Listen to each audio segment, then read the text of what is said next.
Hi hello friends, నేను ఇవాళ బోటీ curry ఎలా చేసుకోవాలో చూపిస్తాను. సో దానికి కావాల్సిన ఇంగ్రీడియంట్స్ ఇవన్నీ. నెక్స్ట్ ఇప్పుడు ప్రాసెస్ స్టార్ట్ చేసేస్తాను. స్టవ్ ఆన్ చేసుకోవాలి, బాండి పెట్టేసుకొని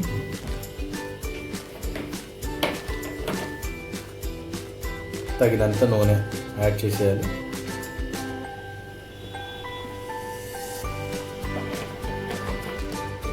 బోటీని మంచిగా తెచ్చి కడిగి క్లీన్ చేసుకొని అల్లం వెల్లుల్లిపాయ పసుపు వేసి ఉడకపెట్టుకున్న బోటీ ఇది.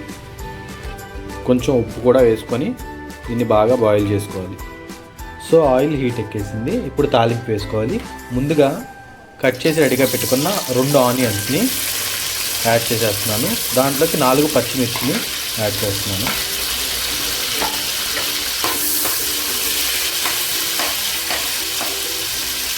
వీటిని దోరగా వేయించుకోవాలి.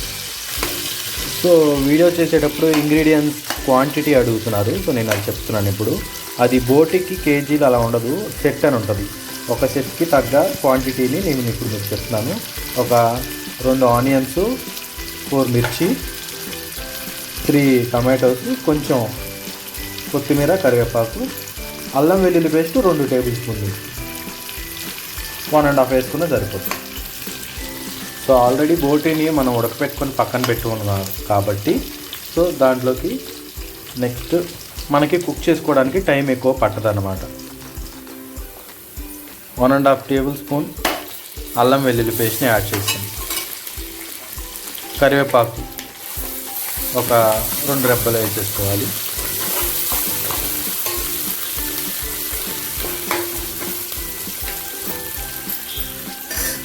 దాంట్లోకి కొంచెం 1/2 టేబుల్ స్పూన్ పసుపు,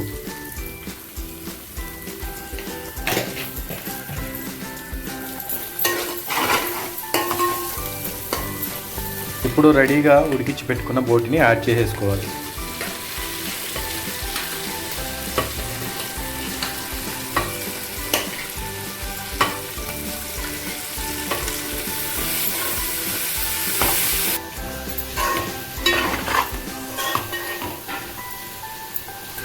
సో ఆల్రెడీ మనం ఇది ఉడికించి పెట్టుకున్నాం కాబట్టి ఎక్కువ టైం తీసుకోదు.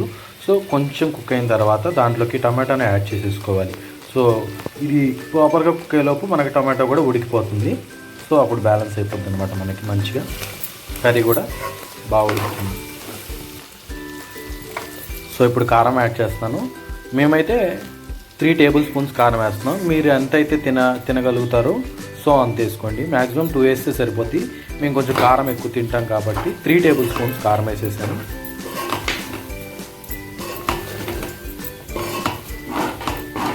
సో కారం ఎవరు ఎంతైతే తినగలుగుతారో అంతే వేసుకోండి. 3 టేబుల్ స్పూన్సే వేసుకోవాలని ఏం లేదు. సో టమాటో కూడా యాడ్ చేసేస్తున్నాం ఇప్పుడు.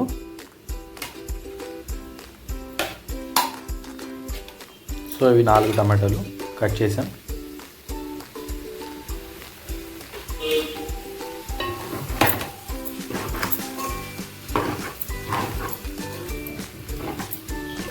సో మీడియం ఫ్లేమ్లో పెట్టుకొని ఒక 5 మినిట్స్ కుక్ చేసుకోవాలి, మూత పెట్టేసుకొని.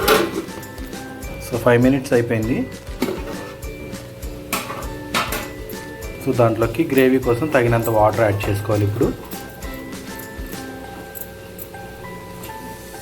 సో మనకి గ్రేవీ ఎంతైతే కావాలంటున్నాం దానికి తగ్గ చూసుకొని వాటర్ యాడ్ చేసుకోవాలన్నమాట.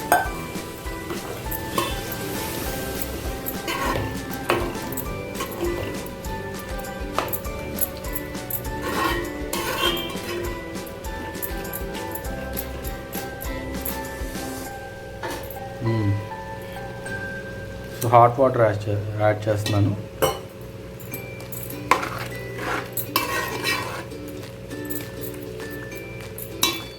సో ఇందాక బాయిల్ చేసుకునేటప్పుడు సాల్ట్ వేసాం కదా, ఇప్పుడు కొంచెం చూసుకొని తగినంత మళ్ళీ సాల్ట్ యాడ్ చేస్తున్నాను.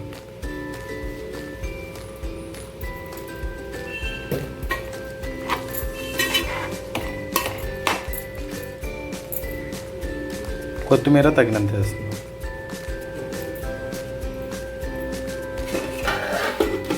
సో కొంతమంది హోమ్ మేడ్ గరం మసాలా ఎలాగా అని అడిగారు పౌడరు.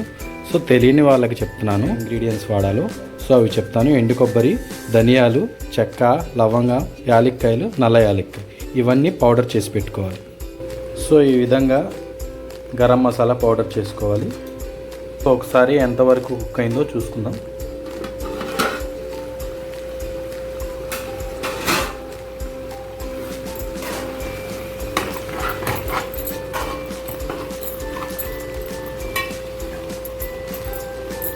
కొంచెం ఉడకాలి. సో బోటి అయితే మంచిగా ఉడికింది. సో బోటి ఉడికిందో తెలియాలంటే ఒక పీస్ పట్టుకొని దాన్ని టేస్ట్ చేసి చూడండి. ఈజీగా అది నలిగిందనుకోండి అది కుక్ అయినట్టు. లేదు కొంచెం సాగుతున్నట్టుగా ఉంటే కనుక ఇంకొంచెం సేపు కుక్ చేసుకోండి. సో ఇప్పుడు గరం మసాలా చేసుకున్నాం కదా, ఎండు కొబ్బరి గరం మసాలా. సో దాన్ని ఇప్పుడు యాడ్ చేసేస్తున్నాను.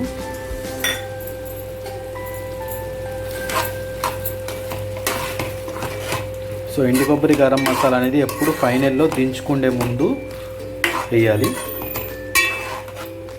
సో ఆ గరం మసాలాలోనే ఫ్లేవర్ అంతా ఉంటుంది. సో ఆ ఇంగ్రీడియంట్స్ అన్నీ కలిపి మనం పౌడర్ చేసుకుంటాం కాబట్టి దాంట్లోనే ఉంటుంది మనకి ఫ్లేవర్ అనేది. సో ఇంకా కొత్తిమీర ఫైనల్గా వేస్తున్నాను. కొంచెం ఒక 5 మినిట్స్ అలా ఉంచుకొని దించేసుకోవడమే.